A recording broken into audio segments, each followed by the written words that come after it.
दोस्तों इस वीडियो में हम देखेंगे कि आप किस तरह से घर बैठे ही एक जाति प्रमाण पत्र के लिए ऑनलाइन अप्लाई कर सकते हैं। और इसके लिए आपको कहीं पर भी जाने की जरूरत नहीं है। आप लोग घर बैठे ही अपने मोबाइल या लैपटॉप से ऑनलाइन अप्लाई करेंगे। अप्लाई करने के बाद में मात्र 5 दिनों के अंदर ही आपका सर्टिफिकेट बनके तैयार हो जाता है और इसके बाद आप लोग इस सर्टिफिकेट को डाउनलोड करके कहीं पर भी यूज कर सकते हैं। इसमें ऑनलाइन अप्लाई करने के लिए आप लोगों को ऑनलाइन ही 15 रुपए की फीस का पेमेंट करना पड़ता है और आपके पास में आधार कार्ड होना चाहिए। साथ ही आपके आधार कार्ड में मोबाइल नंबर भी लिंक होना चाहिए, क्योंकि आधार ओटीपी के माध्यम से अब आप लोग एक न्यू जाति प्रमाण पत्र के लिए ऑनलाइन अप्लाई कर सकते हैं। अप्लाई करने के बाद जब आप इसे डाउनलोड करेंगे तो इसमें आपको किसी भी मोहर और सिग्नेचर की आवश्यकता नहीं पड़ेगी, क्योंकि इस सर्टिफिकेट पर डिजिटली हस्ताक्षर किए हुए रहते हैं। तो चलिए अब मैं आप लोगों को ऑनलाइन अप्लाई करने का स्टेप बाय स्टेप प्रोसेस बता देता हूं। वीडियो के डिस्क्रिप्शन में आपको एक लिंक मिलेगा, जैसे ही क्लिक करेंगे तो आप यूपी ई डिस्ट्रिक्ट की ऑफिशियल वेबसाइट पर आ जाएंगे, या फिर आपको किसी भी ब्राउजर में टाइप करना है edistrict.up.gov.in, तो भी आप लोग इस पोर्टल पर आ जाएंगे। अब यहाँ पर आपको एक ऑप्शन देखने को मिल जाएगा लॉगिन। आपको लॉगिन वाले ऑप्शन पर क्लिक करना है और यहाँ पर आपको एक ऑप्शन मिलेगा सिटीजन लॉगिन ई साथी, तो आपको इसी वाले ऑप्शन पर एक बार क्लिक कर देना है। इसके बाद में कुछ इस तरह से पेज आ जाएगा। अब यहाँ पर आपके पास में ई साथी का आईडी और पासवर्ड होना जरूरी है, लेकिन अगर आप न्यू उपयोगकर्ता हैं, आपके पास में इसका आईडी पासवर्ड नहीं है, तो बिल्कुल फ्री में आप लोग एक न्यू आईडी और पासवर्ड क्रिएट कर सकते हैं। तो यहाँ पर एक ऑप्शन मिलेगा नवीन उपयोगकर्ता पंजीकरण, आपको इसी वाले ऑप्शन पर एक बार क्लिक कर देना है। क्लिक करने के बाद में यहाँ पर आपको कुछ बेसिक सी डिटेल्स को फिल करना है, जैसे कि यहाँ पर आपको लॉगिन आईडी टाइप करना है। इसके बाद में उपलब्धता की जांच करने वाले ऑप्शन पर क्लिक करेंगे तो अगर ये लॉगिन आईडी अवेलेबल होगी तो यहाँ पर ग्रीन कलर का टिक लग के आ जाएगा। इसके बाद में यहाँ पर आपको आवेदक का फुल नेम एंटर कर देना है, जिसके भी नाम से आप लोग सर्टिफिकेट अप्लाई करना चाहते हैं। यहाँ पर आपको डेट ऑफ बर्थ इस कैलेंडर के माध्यम से सिलेक्ट कर लेना है। इसके बाद में यहाँ पर आप लोगों को महिला या फिर पुरुष सिलेक्ट करना है। आवासीय पता यहाँ पर फिल करेंगे, आपके एरिया का जो पिन कोड है वो यहाँ पर फिल करेंगे और इसके बाद में यहाँ से आपको डिस्ट्रिक्ट का नाम सिलेक्ट कर लेना है। यहाँ पर आपको मोबाइल नंबर फिल करना है, ईमेल आईडी फिल करनी है और कैप्चा कोड को फिल करके सुरक्षित करे वाले ऑप्शन पर एक बार क्लिक कर देना है। क्लिक करने के बाद में आपके मोबाइल नंबर पर एक ओटीपी सेंड किया जाएगा। ओटीपी फिल करके आप लोगों को सबमिट करना है। इसके बाद में इसका एक पासवर्ड आप लोगों को क्रिएट कर लेना है। जैसे ही आप लोग पासवर्ड को क्रिएट करेंगे आपका लॉगिन आईडी और पासवर्ड यहाँ पर कंप्लीट हो जाएगा। अब आप लोगों को लॉगिन करना है। लॉगिन करने के लिए आपको दोबारा से इसके होम पेज पर आ जाना है और यहाँ पर आपने जो भी लॉगिन आईडी क्रिएट की है उस लॉगिन आईडी को फिल करेंगे। पासवर्ड आपने जो भी बनाया है उसे फिल करेंगे। कैप्चा कोड को फिल करके सबमिट वाले ऑप्शन पर एक बार क्लिक कर देना है और अब आप इस पोर्टल की सभी सर्विसेज को एक्सेस कर सकते हैं। जैसे कि हम इस वीडियो में आपको जाति प्रमाण पत्र अप्लाई करने का प्रोसेस बताने वाले हैं, तो यहाँ पर आपको एक ऑप्शन देखने को मिल जाएगा जाति प्रमाण पत्र हिंदी और जाति प्रमाण पत्र अंग्रेजी। तो आप चाहे तो हिंदी में भी फॉर्म को फिल कर सकते हैं और इंग्लिश में भी फिल कर सकते हैं, जिसमें आपको सहूलियत लगे आपको उसी वाले ऑप्शन पर एक बार क्लिक कर देना है। और क्लिक करने के बाद में यहाँ पर जैसा कि मैं आपको बता चुका हूँ कि अब आय जाति निवास प्रमाण पत्र के लिए आपको आधार ई-केवाईसी करवाना जरूरी हो चुका है। पहले ये ऑप्शन नहीं था, लेकिन अब इस ऑप्शन को ऐड कर दिया गया है। तो आपके आधार कार्ड में मोबाइल नंबर का लिंक होना जरूरी है, तभी आप लोग इस पोर्टल के माध्यम से ऑनलाइन जाति प्रमाण पत्र के लिए अप्लाई कर सकते हैं। तो यहाँ पर आपको सबसे पहले तो अपने आधार नंबर को एंटर कर देना है। एक कैप्चा कोड दिखाई दे रहा है, इस कैप्चा कोड को सेम टू सेम यहाँ पर फिल करेंगे और यहाँ पर आपको कंसेंट देना है और इसके बाद में आपको सबमिट वाले ऑप्शन पर एक बार क्लिक करना है। और अब आपके आधार कार्ड में जो भी मोबाइल नंबर लिंक है उस नंबर पर एक ओटीपी सेंड किया जाएगा। उस ओटीपी को आपको यहाँ पर फिल करना है और यहाँ पर आपको सबमिट वाले ऑप्शन पर एक बार क्लिक कर देना है। जैसे ही सबमिट करेंगे यहाँ पर आप लोग देख सकते हो जाति प्रमाण पत्र है, तो पूरा आवेदन पत्र आपके सामने कुछ इस तरह से खुल के आ जाएगा। अब यहाँ पर हमें इसी फॉर्म को step by step completely fill करना है, जिसमें कि आपका जो नेम है वह आधार कार्ड से ही ऑटोमेटिक ही ले लिया जाएगा। इसके बाद में यहाँ पर आपको अपने पिता, पति या फिर संरक्षक की इन्फॉर्मेशन को फिल करना है। यहाँ पर आप लोगों को अपनी माताजी का नाम फिल कर देना है। इसके बाद में आपका जो वर्तमान पता है उसे फिल करेंगे, जिसमें कि सबसे पहले यहाँ पर मकान नंबर फिल करेंगे। इसके बाद में मोहल्ला या फिर पोस्ट ऑफिस का नाम फिल करेंगे। डिस्ट्रिक्ट आपका पहले से ही फिल रहेगा, जो भी आपने रजिस्ट्रेशन करते समय दिया था। इसके बाद में यहाँ से आप लोगों को अपनी तहसील को सिलेक्ट कर लेना है और यहाँ पर आपको अपने ग्राम यानी कि गांव को सिलेक्ट कर लेना है। जब आप तहसील सिलेक्ट करेंगे तो उसी तहसील के अकॉर्डिंग यहाँ पर सभी गाँव आपके सामने आ जाएंगे।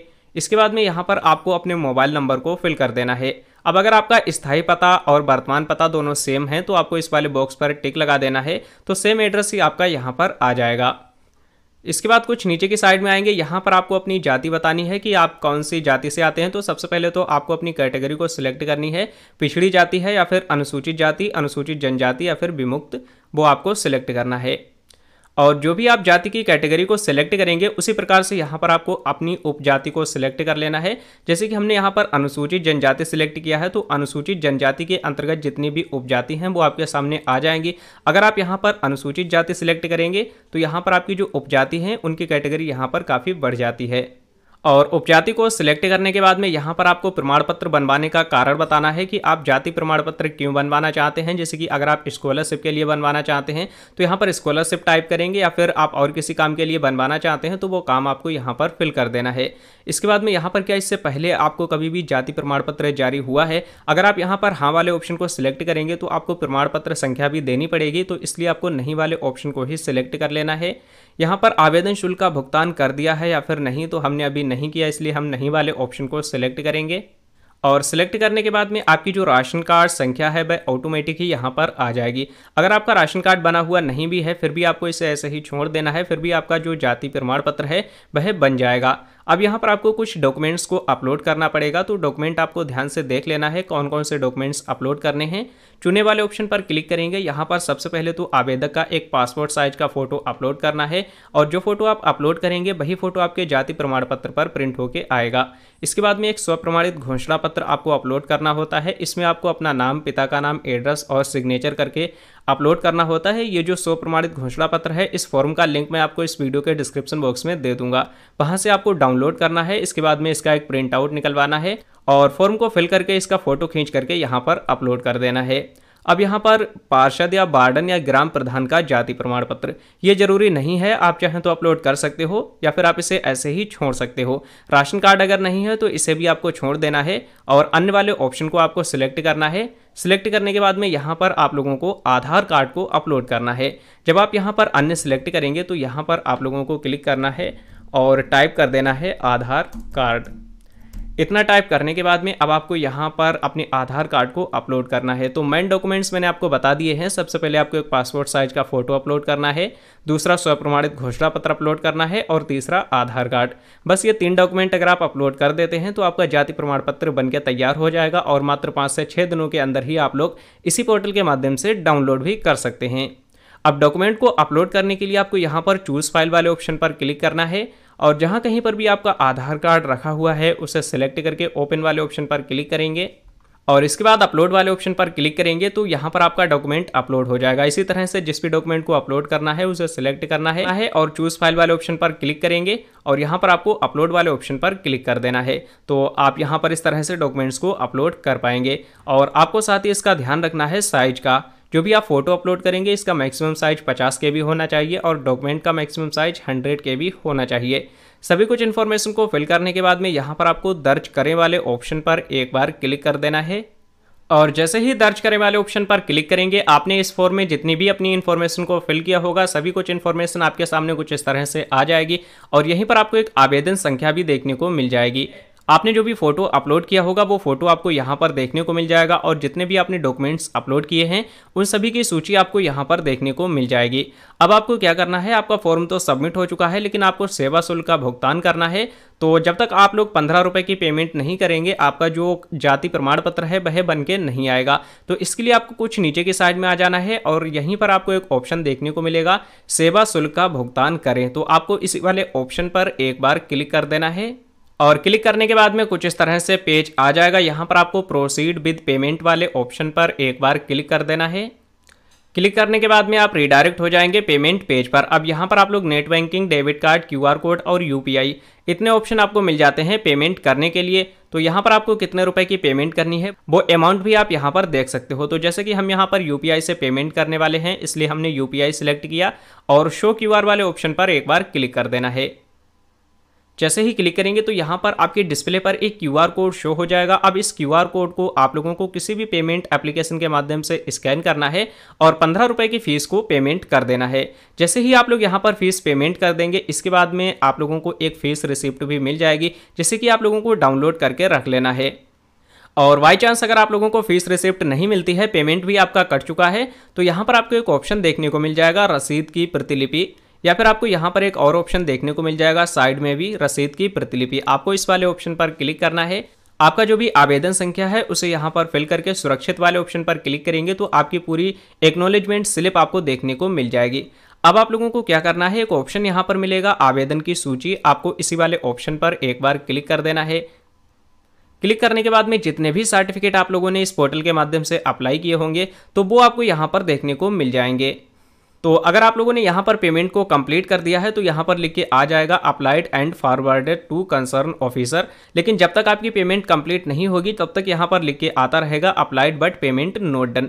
लेकिन यहाँ पर आपने पेमेंट कर दी है फिर भी applied but payment note done लिख के आता है तो मैं आपको बता चुका हूँ, रसीद की प्रतिलिपि वाले ऑप्शन पर क्लिक करके आप लोगों को स्लिप को डाउनलोड कर लेना है तो ये आपकी जो प्रॉब्लम है वह समाप्त हो जाएगी। अब हम बात कर लेते हैं कि जब भी आपका सर्टिफिकेट बनकर तैयार हो जाएगा इसके बाद में आपको डाउनलोड किस प्रकार से करना है। तो यहाँ पर आपको एक ऑप्शन देखने को मिल जाएगा निस्तारित आवेदन, आपको इसी वाले ऑप्शन पर एक बार क्लिक कर देना है। जैसे ही क्लिक करेंगे तो यहाँ पर कास्ट, इनकम, डोमिसाइल तीनों के ही ऑप्शन आपको देखने को मिल जाएंगे। तो हमने यहाँ पर कास्ट सर्टिफिकेट यानी कि जाति प्रमाण पत्र के लिए अप्लाई किया है तो हम इसी वाले ऑप्शन को सिलेक्ट करेंगे। सिलेक्ट करने के बाद में यहाँ पर आपका जैसे ही सर्टिफिकेट बनकर तैयार हो जाएगा तो यहीं पर देखने को मिल जाएगा। जैसे कि कुछ समय पहले हमने इनकम सर्टिफिकेट यहाँ से अप्लाई किए थे तो हम इनकम वाले ऑप्शन पर क्लिक करेंगे तो यहाँ पर आप लोग देख सकते हो हमारे 3 इनकम सर्टिफिकेट बनकर तैयार हो चुके हैं। इसी तरह से जब आप कास्ट सर्टिफिकेट के लिए अप्लाई करेंगे तो यहाँ पर क्लिक करने के बाद में आपने जो कास्ट सर्टिफिकेट अप्लाई किया है उसका यहाँ पर एप्लीकेशन नंबर आ जाएगा और इसी एप्लीकेशन नंबर पर आप लोगों को एक बार क्लिक कर देना है। और जैसे ही क्लिक करेंगे तो आपकी जाति प्रमाण पत्र कुछ इस तरह से आपको देखने को मिल जाएगी। और कुछ नीचे की साइड में आएंगे यहीं पर आपको देखने को मिल जाएगा कि यह प्रमाण पत्र इलेक्ट्रॉनिक डिलीवरी सिस्टम द्वारा तैयार किया गया है तथा डिजिटल सिग्नेचर से हस्ताक्षरित है, यानी कि इस पर आपको किसी भी तरह के कोई भी सिग्नेचर करवाने की आवश्यकता नहीं पड़ेगी। अब आप लोगों को करना क्या है, इसे पीडीएफ फॉर्मेट में या तो सेव कर लेना है और प्रिंटर अगर आपके पास में है तो आप लोग इसे डायरेक्ट ही प्रिंट भी कर सकते हो। तो प्रिंट करने के लिए आपको यहीं पर एक ऑप्शन देखने को मिल जाएगा प्रिंट, आपको इस वाले ऑप्शन पर क्लिक कर देना है। और जैसे ही प्रिंट वाले ऑप्शन पर क्लिक करेंगे आप लोग देख सकते हो कुछ इस तरह से ये सर्टिफिकेट आपके सामने आ जाएगा और यहाँ पर आप लोगों को सिलेक्ट कर लेना है प्रिंटर और प्रिंट कर देना है। पीडीएफ में सेव करना चाहते हैं तो यहाँ पर सेव एज पीडीएफ सिलेक्ट करेंगे और सेव वाले ऑप्शन पर क्लिक कर देंगे तो ये जो सर्टिफिकेट है आपके लैपटॉप या फिर मोबाइल फोन में सेव हो जाएगा। बाद में आप लोग किसी भी प्रिंटर की शॉप पर जाकर के इसका प्रिंट आउट निकलवा सकते हैं। सो इस तरह से आप लोग घर बैठे ही बहुत ही आसानी से एक न्यू जाति प्रमाण पत्र के लिए ऑनलाइन ही अप्लाई कर सकते हैं।